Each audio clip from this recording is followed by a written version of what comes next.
What's up, people? I'm Garrett Jonsson, and you're listening to Consider Before Consuming, a podcast by Fight the New Drug. Before we jump into this conversation, we want to let you know that during this conversation, we discuss child sexual assault.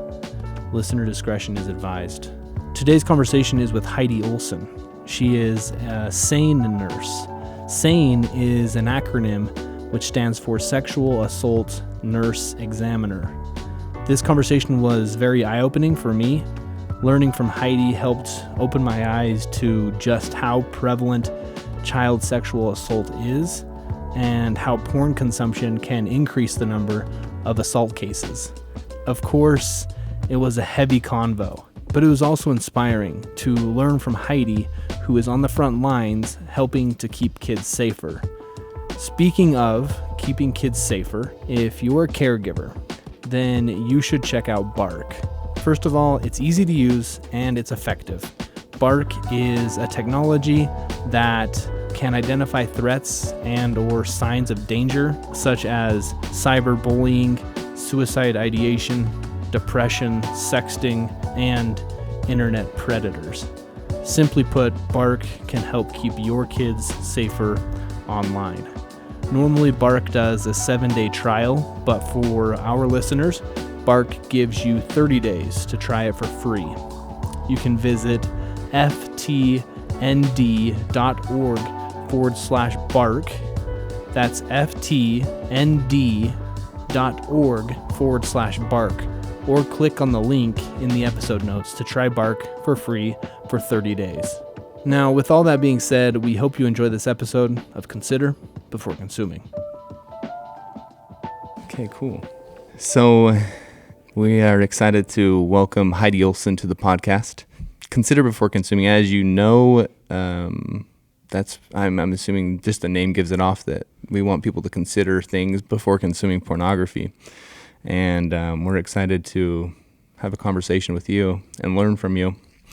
Some of our episodes, we try to always have like a little bit of a reality check, which can be heavy, right? We also like to throw in lots of hope. And so I think today will be a little bit of both, right? Yes. From your experience? Yes. So we're excited for this journey of this conversation. And you said that one of the things you enjoy doing outside of work is to listen to podcasts and drink coffee. Yes. So right now you're drinking coffee and you're on a podcast. Yes. A dream come true. Interesting. And then coffee every day, is that a must? Absolutely. Okay. Usually multiple cups, you know. Nice. How many cups have you had? Today it's 9:30 a.m. and we're in DC. And how many cups has Heidi Olson drank today? Only one, so you'll have to forgive me if I'm not on my A game yet. If she's fallen asleep, then we know why. Well, Heidi, if you would, get us up to date as to kind of who you are, what you're doing. Yeah. So I am a sexual assault nurse examiner, and I specifically see children. So I work at a children's hospital. And if you've never heard of SANE nurses, that's our acronym, or what we do, we treat all of the sexual assault victims that come through our emergency departments. We have 2. I live in Kansas City, and we border, if you haven't been there, states. So we have an ER in Kansas and one in Missouri. So I go to both emergency departments, and essentially, we are trying to collect evidence off of these kids' bodies. So if they've been sexually assaulted within 5 days, we feel like that within that time frame, we can find DNA from a perpetrator. So we're looking for skin cells, hair cells, semen, saliva that would be on their body. And then we also do a really thorough genital exam because all of them have been sexually assaulted. So we want to make sure that part of their body is healthy. We're looking for sexually transmitted infections, sometimes giving medications for those, depending on their age. And then we also want to make sure they're safe. So we do a lot of safety planning. We don't want to send a kid home to a perpetrator or back out to the streets or kind of whatever circumstance brought them in. And then we get subpoenaed to testify in court as well.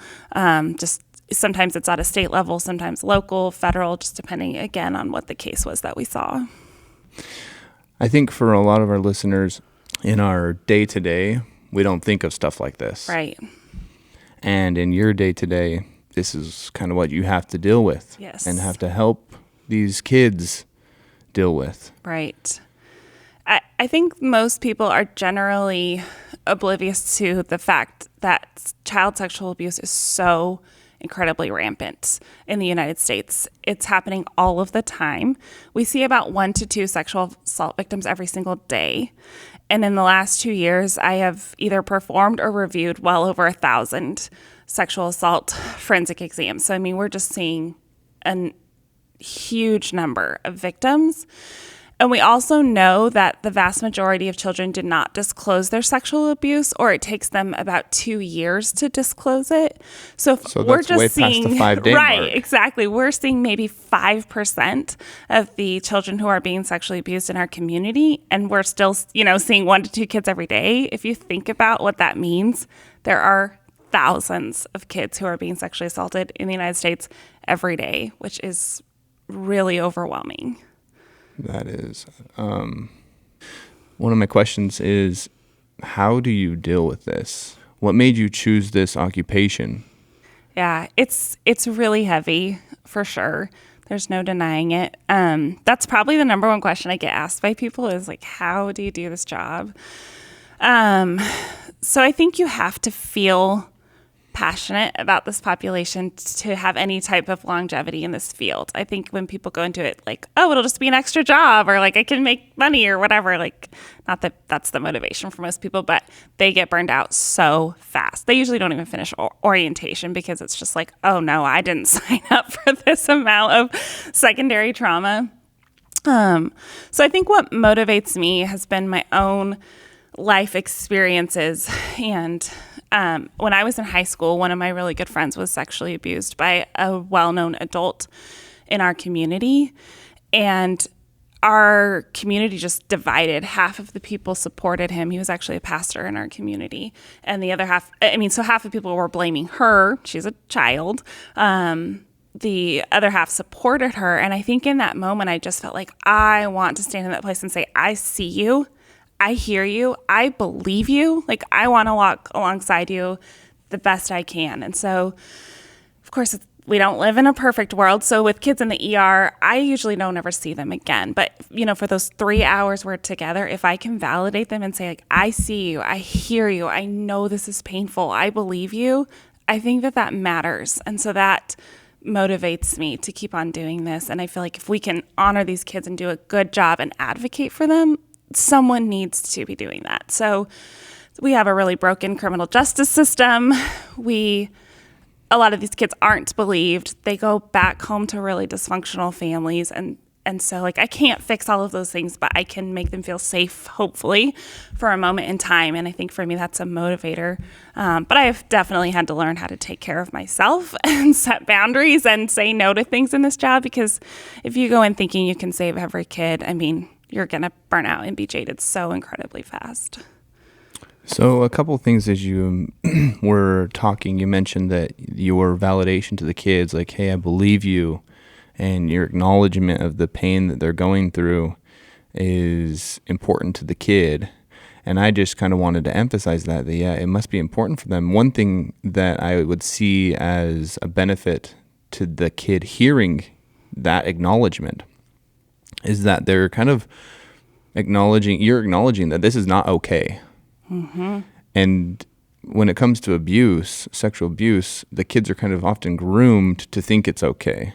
Absolutely. And I think even just being able to help them put language to what's going on, you're like, hey, this isn't okay. It's not okay for an adult to treat you this way.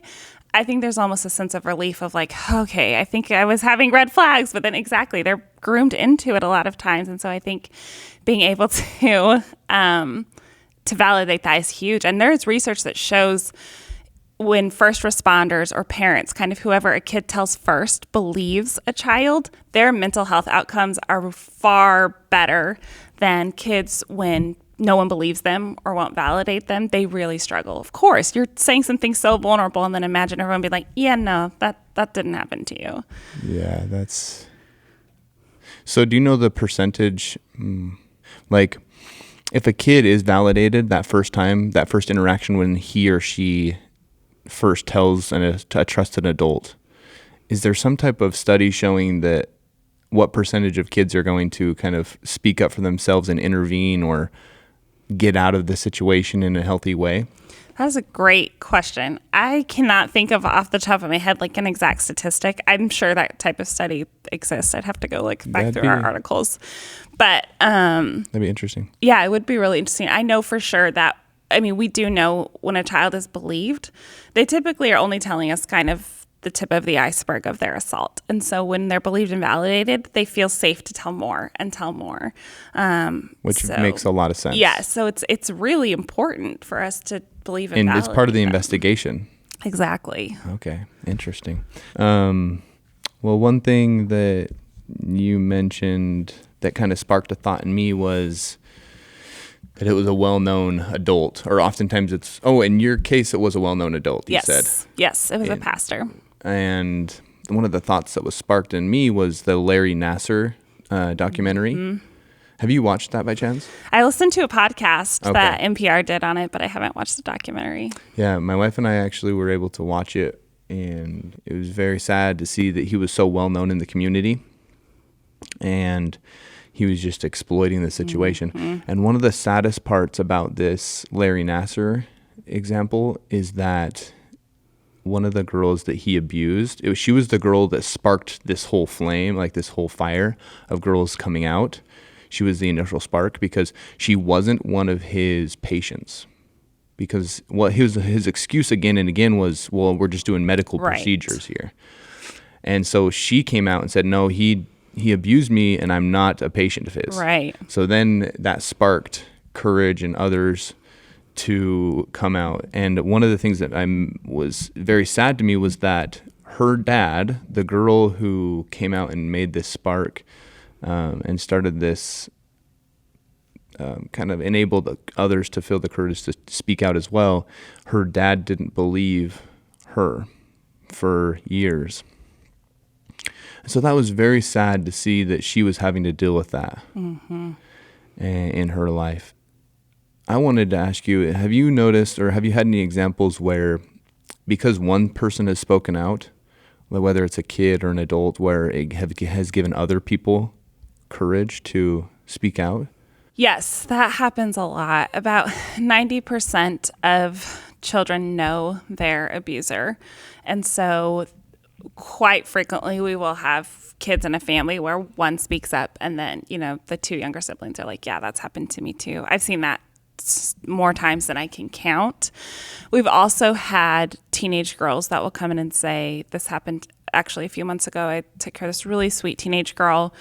She was sexually assaulted by a quote unquote friend. And then she said, when I told my best friend, that had happened to her 5 days before by the same guy. And so absolutely, a lot of perpetrators are repeat offenders and they will groom and sexually assault multiple people. That is definitely a pattern.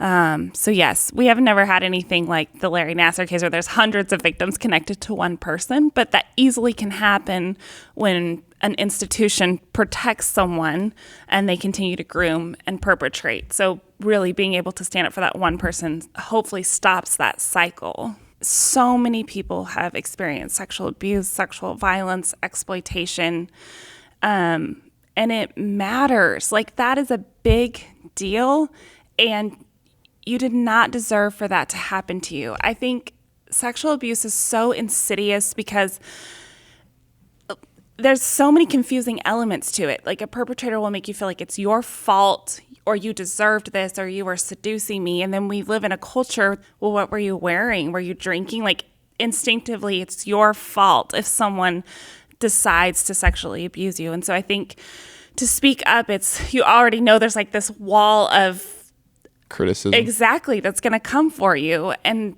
it's something that happened to your body in such an intimate way that is traumatizing in and of itself. And then to have all these people be like, no, I think you asked for it. Like, you are a slut. This is your fault. Those kind of messages. So I guess my message would be, I get why it's really, really scary to speak up. It has to be the probably bravest thing in the world to say that has happened to you. But it matters because A, we don't want a perpetrator to continue to do this, but B, you deserve to have support and help surround you. Like, that is not something that people can handle on their own.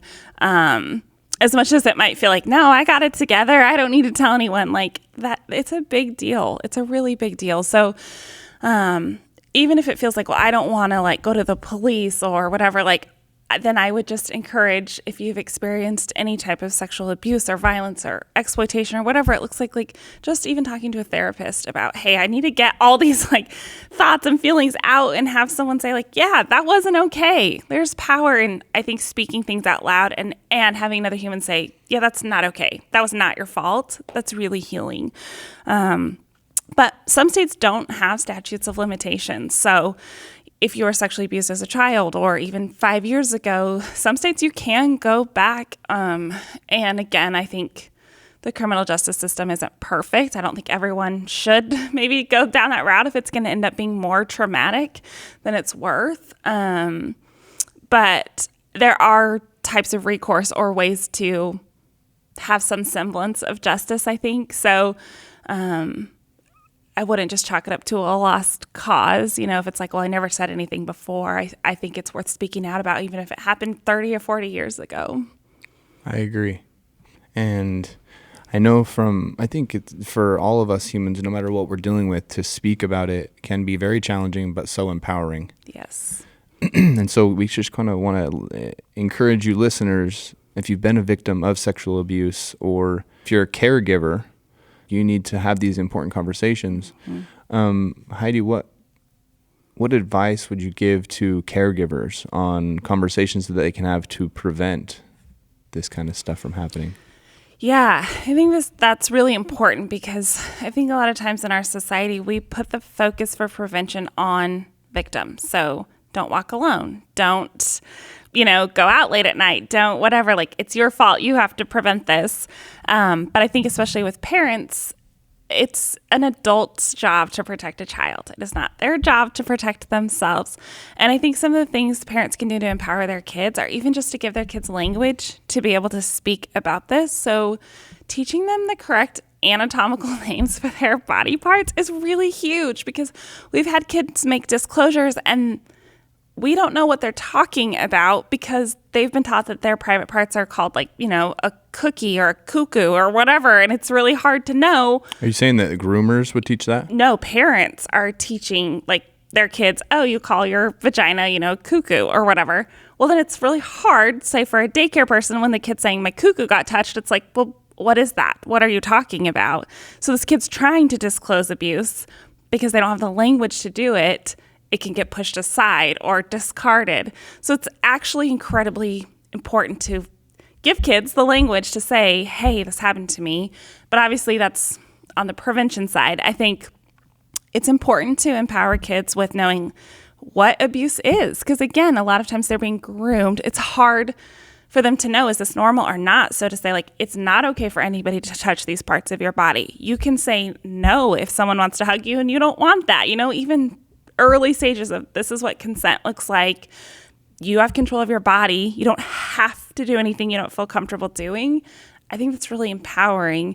And I think a lot of people didn't grow up with those kind of messages. It's just kind of like, well, go give that person a hug. Like, you have to do it. It deep down teaches you, like, you don't really have a choice in certain circumstances. Makes sense. One thing that we try to do with our kids is let them speak for themselves. Mm-hmm. We have a 6-year-old, a 4-year-old, and a 1-year-old. And so with our 4 and 6-year-old, when we go to Chick-fil-A, or shout out to Chick-fil-A, wherever we go, we have them order for themselves at 4 and 6 years old. Or like if we go to the doctor, we have the doctor talk directly to our kids, and our kids talk directly to the doctor, and we won't answer questions for them. I mean, if it needs to be, we Sure. will, but... And I say that because I agree with you, and what you said resonated, like being able to say no to, if they don't want to hug, then you can say no. Right. And I think it's important for kids to do that. So I was just wondering if you had any, this is kind of I don't know if you'll have an answer to this, but what can us parents do? Like, what practices can we put into place to help our kids speak for themselves? It's easy to say, go and talk to your kid and tell them it's okay to say no. But then it's another thing to like make that happen and enable the kid, empower the kid to actually do it. Any tips on that? Have you ever thought about that? Is that not in depth, but I feel like what you were saying with your own kids is that's incredible, you know, to empower kids of like, you're strong enough to do this. You're smart enough. You got it. Like, I trust you to do this. That's huge. I think that builds a lot of resiliency in a kid of like, I can do it. And like, my parents are proud of me for doing this.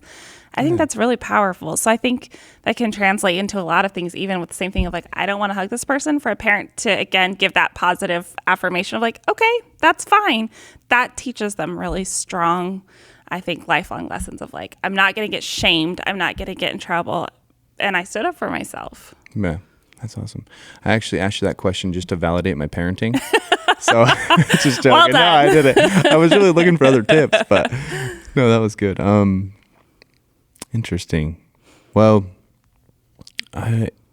if you would, I'm trying to think of that 5-day window and questions that are some of our listeners may have around that 5-day window, and maybe some of our listeners will be within the 5-day window, and they're like, I don't want to go. I don't want to be. It's an invasive process, right? The exam. And so there's some hesitancy there. Right. And there's trauma. And then they're going to have more trauma having to come get the exam. Yes. And so if you could maybe talk a little bit to the importance of coming as soon as you can. Yeah.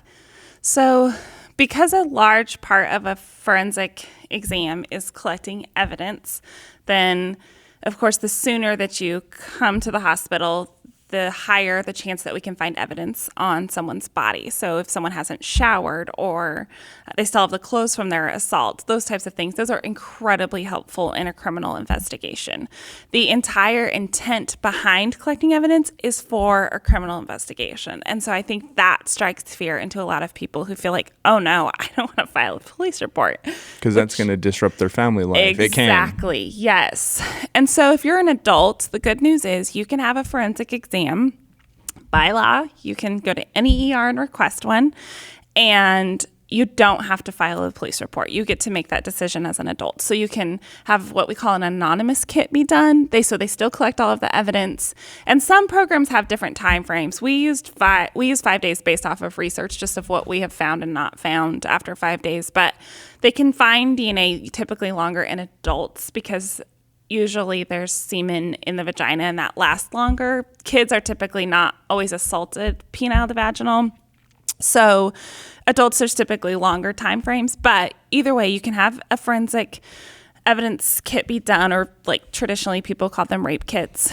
And that can stay in the hospital for years. And you can say 3 years from now, be like, okay, actually, I have a support system in place now. I'm ready to do this. I want to file a police report. You can go back and change your mind, and then they can move forward with that kit. But children don't have that option. And it makes sense. Like, we want to protect kids. We live in a society where I want to believe that we have good intentions towards children. We have to file a police report towards someone who is intentionally harming a child. So whether it's physical or sexual abuse or both, we're going to make a police report. We're going to call Child Protective Services. And so within that 5-day window for a child, obviously we're collecting evidence. But even if they're outside of that 5-day window, it doesn't mean that a kid can't have some type of justice. They can still go to court based on a child's disclosure, maybe based on their genital exam, based on other factors that are going on. So even if we can't collect evidence, we still recommend a child coming in just to get a medical screen. So just to make sure their body is safe and healthy. And then it will move forward from there. So the 5 days doesn't necessarily mean you can't have medical treatment or that it won't go to the police or anything like that. That's just purely an evidence-related thing. The other piece to this that I think is confusing for a lot of victims and parents is with kids. The vast majority, so about 95% of sexual abuse victims do not have genital injuries after a sexual assault. And there's many reasons for that, but a lot of it is the genital tissues heal really quickly and they stretch a lot, even in children. And so a lot of times when we look at a kid's genitals, they don't have an injury. And perpetrators typically won't cause a really violent injury in a child because they want continued access. So if we look at a kid and say everything looks normal, doesn't mean they weren't sexually assaulted. But sometimes prosecutors don't have enough evidence to move forward. So say a 3-year-old only discloses what happened to them once, which is not uncommon. So they don't have a repeated, consistent disclosure. They're 3. We don't see any injuries. That's not uncommon. Say we're outside of the 5-day window, a prosecutor may say, like, I just don't have enough to move forward. We absolutely believe this happened. Kids don't lie about being sexually assaulted, but they may drop the case or say it's unsubstantiated. So I think that's hard for a lot of people because they'll say, like, well, then I guess it didn't happen. That's not true. That's just because we have to have a certain burden of proof, and sometimes it's hard to have that level of evidence. As you were talking, I honestly got a little bit physically ill as some of the descriptive things you were saying. And it's like, as we sit here and talk, I don't even realize the trauma that's happening to the kid and the secondary trauma that's happening to people like you. But I got a tiny taste of it because I got physically ill for a moment as you were talking. And I just want to state that every person is entitled to a life without sexual abuse. Yes. And so we kind of need to build a culture that is a little bit healthier. Oh my gosh, yes. We need to build a culture that speaks out when we need to speak out and enable people to speak out. And support them. Exactly. Yeah. Well, this podcast is about the harmful effects of pornography. Right. Some of our listeners might be thinking, why are we considering this? Right. Yes. Why are we considering this when we're talking about the harmful effects of pornography? Heidi, can you talk to that a little bit? How is pornography associated with child sexual abuse? Yes. So this is really heavy, and I will try not to be incredibly graphic, but this is really hard. And one thing, just so you know, we're fine with you being graphic. And just for our listeners, it's going to be graphic, but we're going to use this. She's going to use the scientific terms. Yes. And so it's appropriate. It's an eye opener. Yes. So this is hard to listen to. I will acknowledge it, but I think it's one of the most important topics that we can discuss, and it is happening with such scary frequency, but no one is discussing this. So I've been a SANE nurse for about 4 years. And, of course, so I learned all the kind of typical SANE nurse things, and this is what perpetrators are like, and blah, blah, blah. So in my head, I sort of had this stereotype, of what you see on the news, and you hear stories from people of what perpetrators are like, that they're, 60 years old, live in their parents' basement, they lure kids, with lollipops and kittens or whatever, like these dumb stereotypes that aren't entirely correct. And that's what I'm thinking. I'm going to go see a kid who's been assaulted by an adult. Okay, so that's what I'm mentally prepared for. And as I keep getting called in to see patients, the perpetrators' ages that I'm writing down is 11, 12, 13, over and over. And so I just, the first few months of being a SANE nurse, felt this burden and started to wonder, what is happening? A, why are we not talking about the amount of children who are sexually abusing other children? And B, why are they doing this? What is prompting a 10-year-old to, rape a 5-year-old? What is going on? And so a few months later, I actually came to the global summit that we're at. It was in Houston that year, and they talked about pornography a lot. And I had a little, I guess, sort of basic knowledge that mainstream pornography was violent and those types of things. But I mean, that sitting through session after session about what pornography is like today and what a child will access within, 2 seconds of being on their phone or in front of a screen, it just all of the dots started to connect in my mind of, I bet a lot of these young perpetrators are being exposed to mainstream pornography and they are acting out what they are seeing. And so that was your hypothesis. Yes. And it just made so much sense with the type of assaults that we were seeing.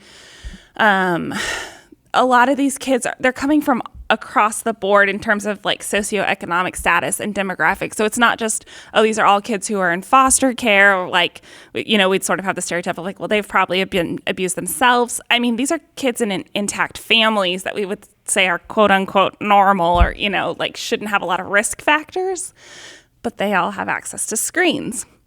And so sure enough, I started to see that connection, that parents would start to tell us, yeah, our 12-year-old son sexually assaulted our 5-year-old daughter. We found porn on his phone. And it just, yes, there has to be a connection here. And so our nurses have started to ask questions about pornography now.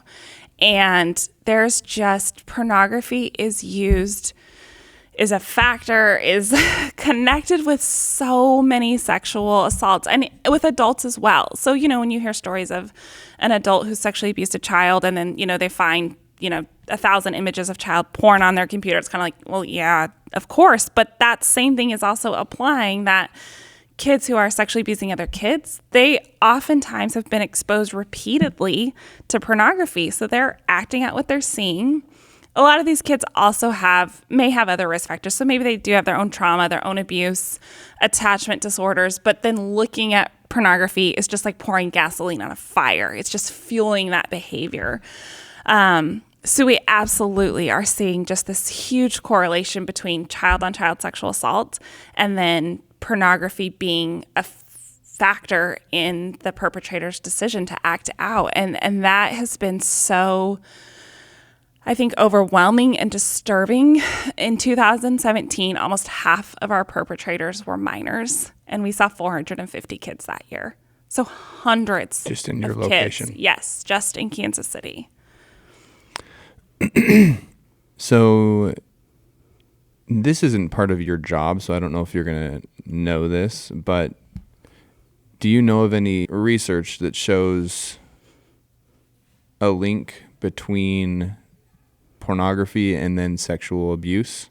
Yes. And child-on-child sexual abuse? Yes. So I know John Fobert. I've looked at his information in the past, and he cites one study that says children are more susceptible to what they see in pornography. The more they view it, the more likely they are to act it out.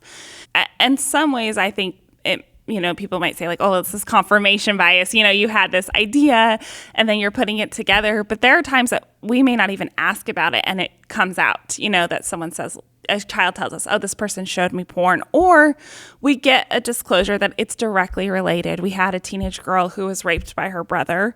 He came into her room and said, I was looking at porn and I couldn't stop thinking about it. Like, you cannot deny that was a factor for him. Those images he had in his mind, he then acted out on his sister. And that, I am sure, has destroyed and decimated their family. You mentioned that nurses in your location have started asking questions about pornography. Is that part of the official examination process now? Yes. So for our nurses at our hospital, if we feel like it's appropriate, we will ask questions about pornography. So if it's on little kids, we typically are asking the parents if they know anything about the perpetrator. And unfortunately, a lot of these young perpetrators are related to their victims because it's easy access. A sibling is someone they have access to. And so we will ask. And if the parents, I think there's probably a lot of shame in telling us, but that they will tell us, yes, I remember I had a parent who told me, yes, my 13-year-old son was masturbating and filming it on his own phone. We found him looking at porn. So we will note that, and we're keeping track of these things in the database. We also look at the types of assaults that are being committed. So do they reflect the types of pornography that kids are exposed to? And then with teenage kids, we can obviously ask those questions, and we do. So did you send naked pictures to the perpetrator? Did they send naked pictures to you? Did they show you porn? Did they disclose they were looking at porn? We ask, was porn a part of this in any way, shape, or form? And oftentimes it is. And again, a lot of times it's grooming. So even with adult perpetrators, they'll show a child pornography to normalize this experience. Oh, see, everyone does this. This adult's touching this kid. It's normal. It's okay. So porn is absolutely used as grooming for perpetrators all across the board. I'll also give the caveat that I think perpetrator is way too strong of a word for a child who's committed a sexual assault. I I have empathy for these kids. I think they're victims of a culture who has not protected them. They've been given a smartphone with no restrictions or limitations.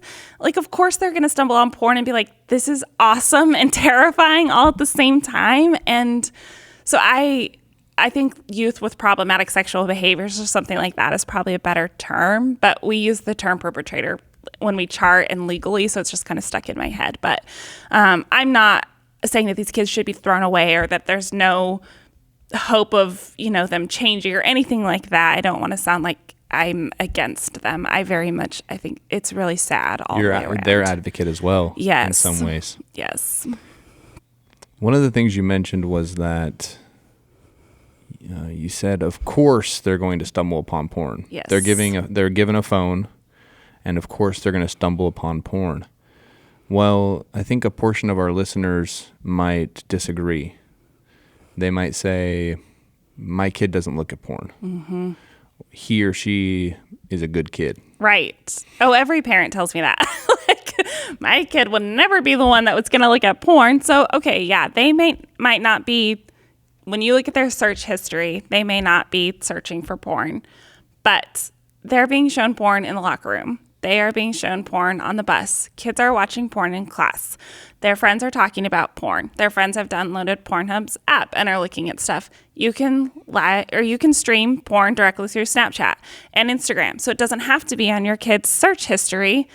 You can literally find it anywhere. And even if you're just accidentally searching for something, for example, last week, I watched a trailer for a documentary that was about this whole epidemic, and this film company in New Zealand, they're creating a documentary about how porn is affecting kids. And so I was watching the trailer at work. So I thought work would have like filters, right? The next YouTube video that popped up was how to give head. So I'm like, no, get out of here before I get fired from my job. I was not searching for that content.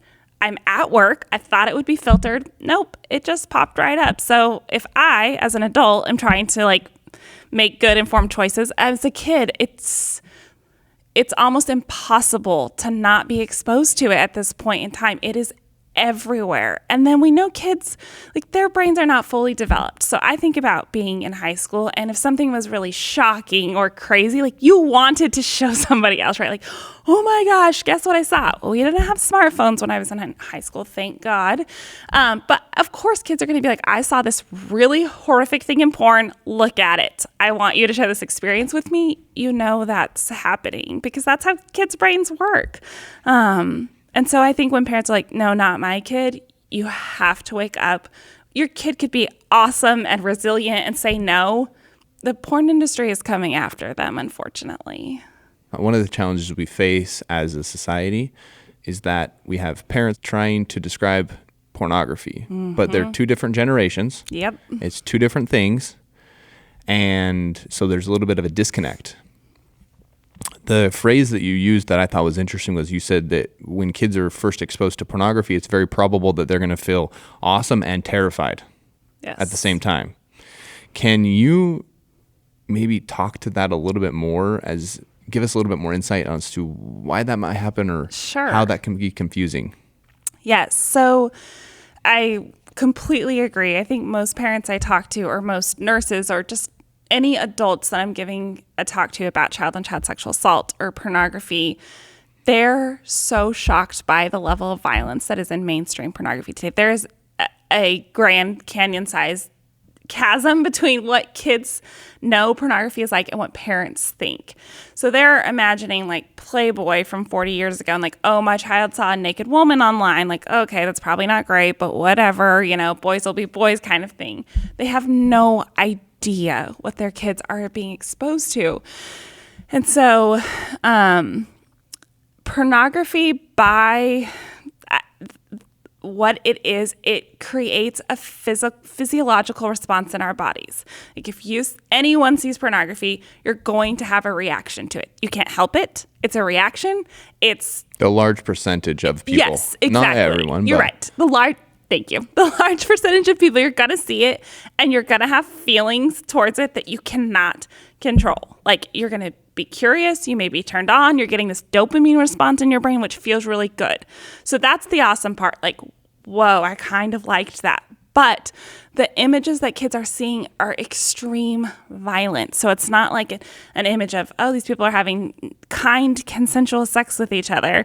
It's a man being incredibly violent towards a woman and slapping her and calling her names and just this huge level of sexual violence that's being normalized. So for a kid to see, anyone be abused is traumatizing, but then you're seeing it in the sexual image of it. It's really person confusing. the person that's receiving the abuse oftentimes shows pleasure. Exactly. So then that's confusing because what is that teaching kids? It's that you should be violent, and then for girls you should enjoy it. And some parents might be thinking like, well, my kid's not going to watch violent material. Right. And one thing that I would say is that, and you can kind of give your opinion as well, is like, even if they're not seeking out this aggressive and violent type of pornography, it's sitting on the same shelf. Yep. Right next to pornography that appears to be very consensual. Yes. So your kids if they're walking down this road searching for pornography, it's very probable they're running across aggressive and violent absolutely. porn. Yes, I completely agree. And I think that even the problem with kids looking at, even if it was like, say, something that we thought was quote unquote consensual or there wasn't violence or things like that, at the very like basic level, it is teaching kids that it's okay to objectify. It's okay to look at another human in a sexual way and as an object. And that's really dangerous. So I think all the way around, pornography is incredibly damaging to anybody's brain, but especially a developing brain. But then when we add in that level of violence, it's creating so much sexual trauma between kids. And so I've heard studies that kids today are having less sex than they've ever had before. So I think some people are like, okay, great, that's a win. But I think really what we're seeing is that, yes, boys are learning from porn, like you should be violent. Girls like it, exactly like you're saying. These women's reaction in porn is that they enjoy it. They're not saying no. And so then they try that with a girl they have sex with. And of course, it doesn't feel good. It's horrible. Nobody's enjoying the experience. And they both walk away feeling really disillusioned, lonely, and think, I don't want to do that again. And so porn is not helpful in teaching about sex at all. But when we see statistics like, great, kids are having less sex than ever, it's not a win. These kids' sexuality is being decimated by what they're being taught. Yeah. We've covered a lot of heavy topics. Heidi, we're looking to you for some hope. Can you give us some hope in this? Yes. What's happening? What's the good side? Where's the momentum at? Yeah, I can give some hope. I think that's really important. So I think the hopeful thing is that people are having conversations about this. Like the fact that there is a podcast about this or that people are even willing to sit in an audience and listen to this is incredible. I don't know that could have been done even 5 years ago. The fact that people will stand up and say, like, not everything about pornography is awesome, even though it's a message that gets pushed all the time. But something that I've even seen in my own city that has been really hopeful is this last year I testified before the Kansas Senate committee, and I talked to them about porn and about child on child sexual assault. And they passed a bill that was actually just signed into law that any kid in state custody in the state of Kansas that has committed a sexual assault will have specific therapy for kids with problematic sexual behaviors. So any kid in foster care that's committed a sexual assault gets therapy that is specifically for this issue, which is amazing. We kind of talked about that a little bit, them being also a victim in some ways, right? Absolutely. So I think that's huge instead of maybe... We're trying to rehabilitate. Yes. And teach correct and healthy behavior. Exactly. And better coping mechanisms. And the recidivism rate is actually really low for kids if they've gone through therapy. So if a kid's committed a sexual assault, they go through proper therapy specifically for this issue, their recidivism rate is 3%. So the chance that they will reoffend again is 3%. That's amazing. With adults, it's much higher.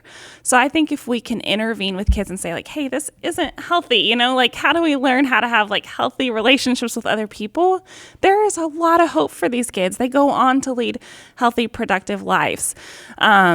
But with adults, it's almost like, I don't want to say it's too late, but I heard a talk a couple of months ago that a therapist said by the time an adult perpetrator is caught, it's likely they've assaulted 240 people. That is just mind-blowing. But it's if a kid who has assaulted. Do you remember what stat that is? Marianne Layden is the one who told it to me. I'll have to see if I can find it. Horrifying. That's a big number. Yes. Yeah, I'll have to ask her if she can tell me where she got that. We can look it up too. So you said... But with kids, they haven't committed that many assaults typically.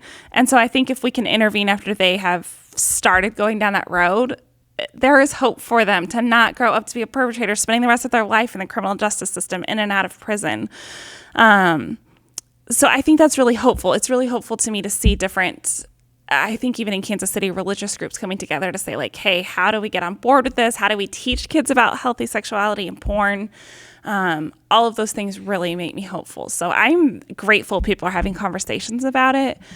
I don't know if you know, but Fight the New Drug is a non-religious, non-legislative nonprofit. Mm-hmm. And so when you said that you've seen religious groups come together and it gives you hope, I think it's also important we need those who are not religious to come and speak out and speak for these kids that oftentimes can't speak for themselves. Yes. We need everyone in this conversation.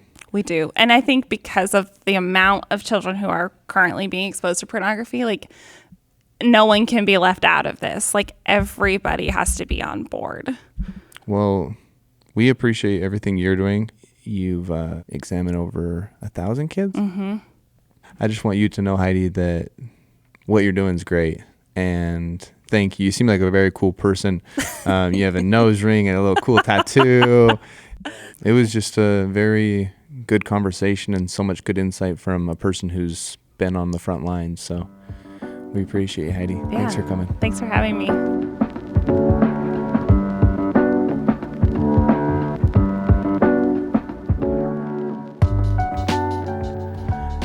Thanks for joining us on this episode of Consider Before Consuming. Consider Before Consuming is brought to you by Fight the New Drug. Fight the New Drug is a non-religious and non-legislative organization that exists to provide individuals the opportunity to make an informed decision regarding pornography by raising awareness on its harmful effects using only science, facts, and personal accounts. If you'd like to learn more about today's guest and the conversation we had, you can check out the links attached to this episode. Now, moving on from that, it's been said that the average person makes about 35,000 decisions every day.